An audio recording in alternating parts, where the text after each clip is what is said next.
Ils les connaissent, tu les guides un petit peu. D'accord. Une comptine, une chanson, et puis ce que tu attends d'eux, de ne pas crier dans la classe. Un test.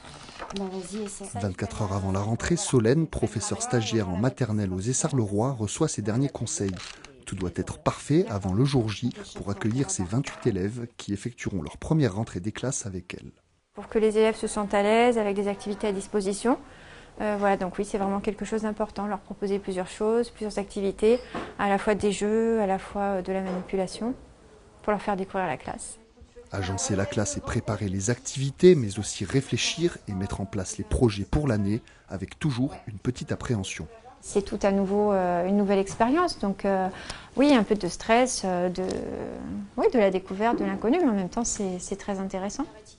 Une préparation supervisée par un professeur titulaire qui est là aussi pour rassurer un peu sa collègue. Oui, beaucoup de questions, plus que d'appréhension, mais un stress de la rentrée qui est parfaitement logique.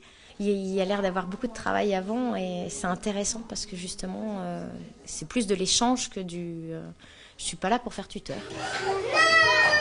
24 heures plus tard, en ce jour de rentrée, la classe de Solène est remplie et surtout bien animée. Attends Yanis, 2 secondes, viens, regarde ce qu'on va faire. Attention à toi Clara, je vais rapprocher les tables.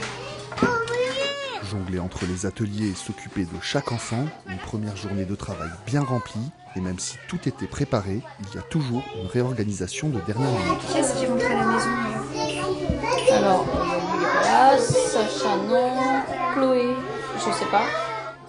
Arrive l'heure du repas, la jeune professeure peut enfin souffler quelques instants. Non, ça s'est bien passé, assez peu de pleurs en fait, je suis étonnée. Ils sont tous intéressés aux ateliers, ils ont joué, on a raconté une histoire, donc globalement bien quand même. Cette année, Solène sera responsable de sa classe 2 jours par semaine. Le reste du temps, elle continue ses cours à l'université. Mais avec 28 élèves, il faudra encore un peu de temps pour mémoriser tous les prénoms.